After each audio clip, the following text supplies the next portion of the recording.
নবী জীবনের সবচেয়ে বড় কঠিন দিন কোনটা ছিল?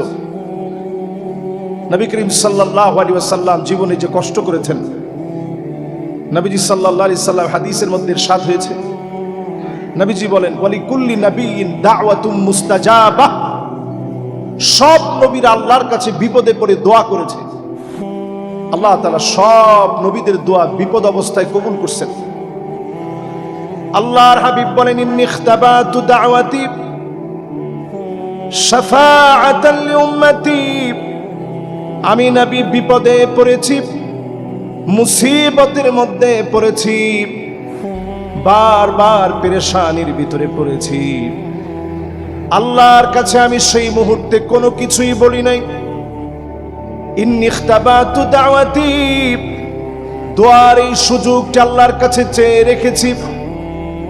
ফাহিয়া নাইলাতুন ইনশাআল্লাহ। উম্মত সেদিন দোয়ার ফলাফল পেয়ে যাবে, উম্মত সেদিন দোয়ার ফলাফল পেয়ে যাবে। আমি নবীকে শাফাতের অনুমতি দেওয়া হবে, আর সেদিন উম্মতদেরকে শাফাত করব। আল্লাহর কাছে যখনই শাফাত করব, ফাহিয়া নাইলাতুন ইনশাআল্লাহ। মান মাতা মিন উম্মতি লা ইউশরিক বিল্লাহি আহাদা। আমার যে উম্মত শিরিক করে নাই, আল্লাহর সাথে অংশীদার স্থাপন করে নাই, ডেকে ডেকে তাদেরকে যিনি মাফ করে দিবেন তিনি কে? নবীজির শাফাআত সেদিন আমি আপনি পাবো ইনশাআল্লাহ বলে নবীজি আমাদেরকে আশ্বস্ত করছেন। নবীজি বলছেন ফাহিয়া নাইলাতুন ইনশাআল্লাহ। দুনিয়ার জীবনে বিপদে পড়েও আমি আল্লাহর কাছে বলি না আল্লাহ এই বিপদটা আগে কাটায় দেন।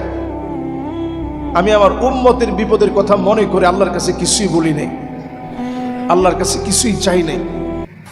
আল্লাহর কাছে জীবনে কোনোদিন বলে নাই যে আল্লাহ তায়েববাসীর উপরে এই মুহূর্তে গজব নাজিল করেন। শুধু একটা জায়গায় আল্লাহর হাবিব খুবই রাগান্বিত হয়ে বলেছিলেন আল্লাহুম্মা ইমলা বুতুনা হাউলাইল কাফারা বিন্নার।